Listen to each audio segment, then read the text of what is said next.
never thought that one day the refrigerator in my own home would become the boundary between me and my daughter-in-law. That morning, I walked into the kitchen as usual, planning to grab some milk for my coffee. But the moment my hand touched the handle, I heard a cold, metallic click and saw a small padlock dangling from the fridge door. I froze. My heart stopped beating for a moment. From behind me came Linda's voice, calm, flat, and cruelly polite. "You've been eating too much, Mother. We can't keep up with groceries." Just one sentence. But it felt like she had declared that I no longer belonged in the home that once echoed with laughter and warmth. I didn't argue. I didn't say a word. I just placed my coffee cup down slowly and whispered, "All right then, today I'll cook my last meal." No one heard the sound of my heart breaking, but inside me, a door locked forever. I had never been truly angry before. My whole life, I had chosen patience. I raised David alone, worked endlessly so he could have a future. When he married Linda, I told him, "As long as you're happy, I need nothing else." But now, their happiness was built upon my humiliation. That morning, when I saw that lock on the fridge, shiny, new, and merciless it was, as if it said, "You don't belong here anymore."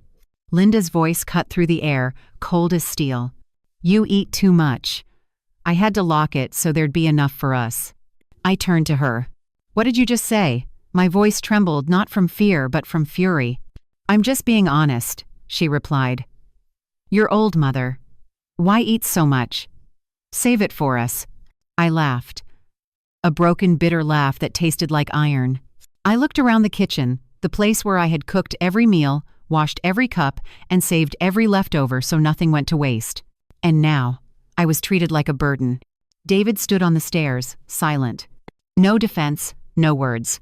Not even the courage to meet my eyes. I was angry at his weakness, at Linda's cruelty, and at myself for staying silent all these years. But not anymore. I walked to the fridge, grabbed the fruit knife from the counter, and with one swift motion snapped the lock open. Linda screamed, "What are you doing?" I looked at her, calm but burning inside. "I'm not a beggar in my own house." "You want a war?" "Fine. But this is my home. And today, I'll cook my last meal for myself." I do. I opened the fridge, my hands trembling but my eyes fierce. No more tears. Only fire, the kind that silence builds over years of being ignored. I cooked in silence. The sound of sizzling oil and the smell of fried onions filled the air. Once, that scent meant Lovett, meant David running into the kitchen saying, "Mom, are you making braised pork again?" Now, he stood frozen on the stairs, watching as his wife insulted me and said nothing. I chopped the meat, each slice cutting through my anger. "Too much food, huh?" I muttered. "Then I'll eat my fill today for every time I swallowed my pride." When Linda walked past, frowning, she hissed, "Why bother cooking? That food's for us." Without looking up, I said, "I'll leave after this meal. Don't worry, you'll never have to share anything with me again." She went quiet, maybe afraid of the fire in my eyes, the fire of a woman who's endured too much. I kept cooking.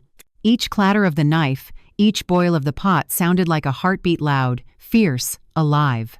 Images from the past flashed through my mind. Selling my wedding ring so David could buy his first interview suit. Staying up all night cooking soup when Linda was sick. Counting my pension money to pay the electric bill. All gone, like steam from the pot. Now I cooked for no one but myself. When the meal was done, I set the table: braised pork, vegetable soup, fried eggs, and a glass of lemonade I used to make for David every afternoon. The silence in that room was suffocating. No laughter, no clinking of chopsticks, just me, the gluttonous mother, eating alone. Each bite was heavy, salty with tears and memories. When I finished, I washed the dishes, wiped the table, and turned off the kitchen light. Then I opened the drawer and took out a document: the house sale contract. The house was under David's name, but the money was mine. And if I no longer had the right to touch the fridge, they no longer had the right to live under this roof. I left the paper on the table, along with a note. The last meal and my last gift. From tomorrow, this house belongs to none of us. I packed my suitcase, took my late husband's photo, and the old wooden spoon I'd cooked with for 30 years. As I stepped outside, I didn't look back. Not because I didn't care, but because I'd already seen enough. Behind me, the smell of fried onions lingered warm, painful, and proud. It was the scent of love betrayed and of a mother finally learning to walk away. I dragged my old suitcase into the dawn. No one saw me leave. No one said goodbye. Each sound of the wheels on the pavement echoed like a heartbeat, steady, lonely, free. I went to Alice's house, my friend from the sewing factory.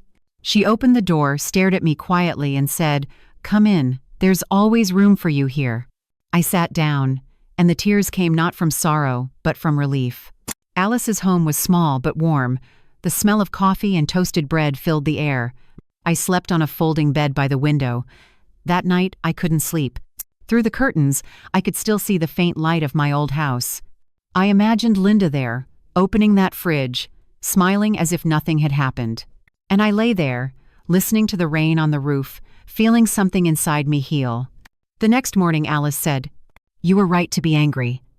But you'll feel lighter now you've left people who never valued you." I nodded. The fire inside me was still warm, but softer now. I started helping Alice bake and sell pastries to the neighbors. The small tasks kept my hands busy and my heart calm. One little girl came by one day, giggling.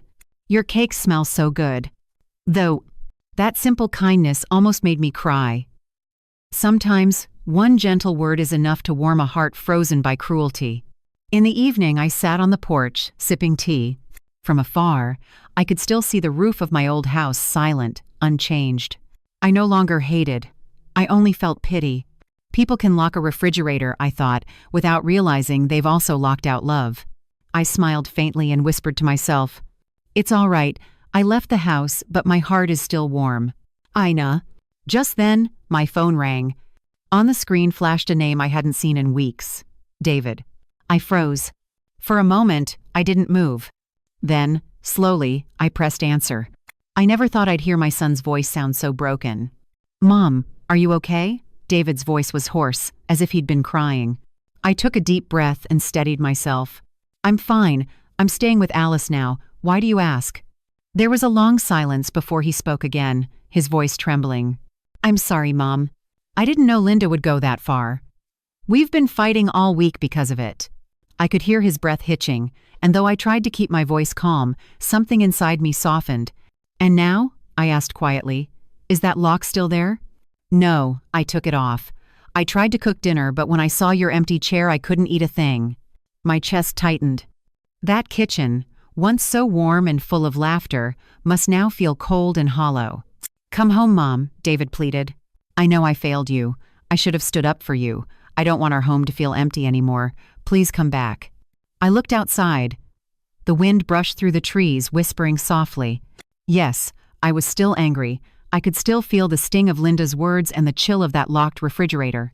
But David was still my son, the little boy, who once held my hand through every storm. "I need some time," I said gently. "Not because I hate you, but because I'm afraid. Afraid that if I come back, everything will go back to the way it was." A began to sob. "No, Mom, I promise.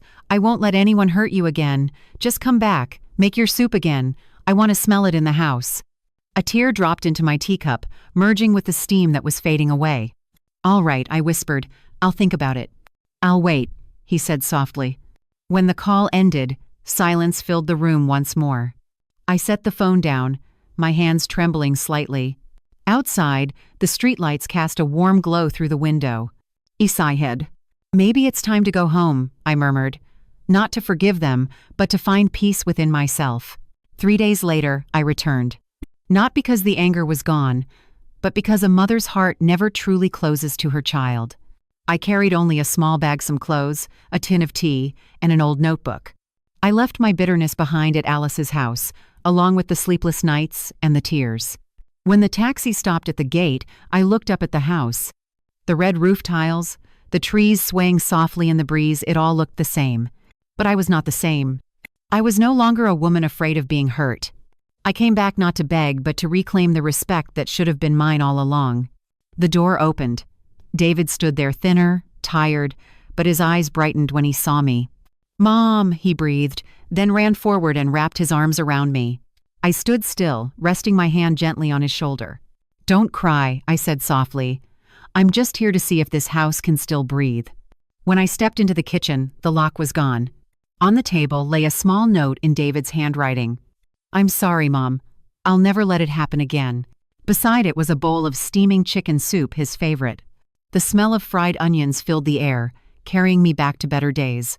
Linda walked in, pale and nervous. "Mom, I know I was wrong. I was terrible to you," she stammered. I looked at her quietly. So many words burned on my tongue. Anger, sorrow, truth. But I simply said, "Locking a fridge is easy. Unlocking a heart takes much more. But I'm old now, and I don't want this house to stay cold." Tears rolled down her cheeks. David wrapped his arm around her, both standing in silence, remorse thick in the air. I opened the refrigerator. Warm light spilled out. Inside were red apples, milk, and the green vegetables I loved. I smiled. "All right, I'll cook lunch." Because as long as a home still smells of food, it still has love. David nodded, tears glistening in his eyes, while Linda quietly wiped the table. I stood at the stove. The oil crackled, the fire danced. Smoke rose, blending with sunlight pouring through the window, bathing the kitchen in gold. In that moment, I understood something. Forgiveness isn't forgetting the pain, it's choosing to love again, even knowing how much it once hurt. I stirred the soup, the fragrance filling every corner of the house. And I whispered to myself, "No one can lock away a mother's love, not ever." That evening, we sat together at the table. For the first time in a long while, I saw gratitude in their eyes. No grand apologies, just the simple act of eating together, hearing spoons clink against bowls. That was enough to know. Family still existed here. After dinner, David cleared the dishes, and Linda poured me a cup of tea. She set it down gently and murmured, "Thank you for coming back." I smiled softly. Sometimes, people have to lose the warmth of home before they understand its value. Outside, the night breeze whispered through the window. The house was no longer silent. There were soft voices, laughter, and quiet pauses filled with peace. A simple, ordinary symphony, but one worth more than anything else.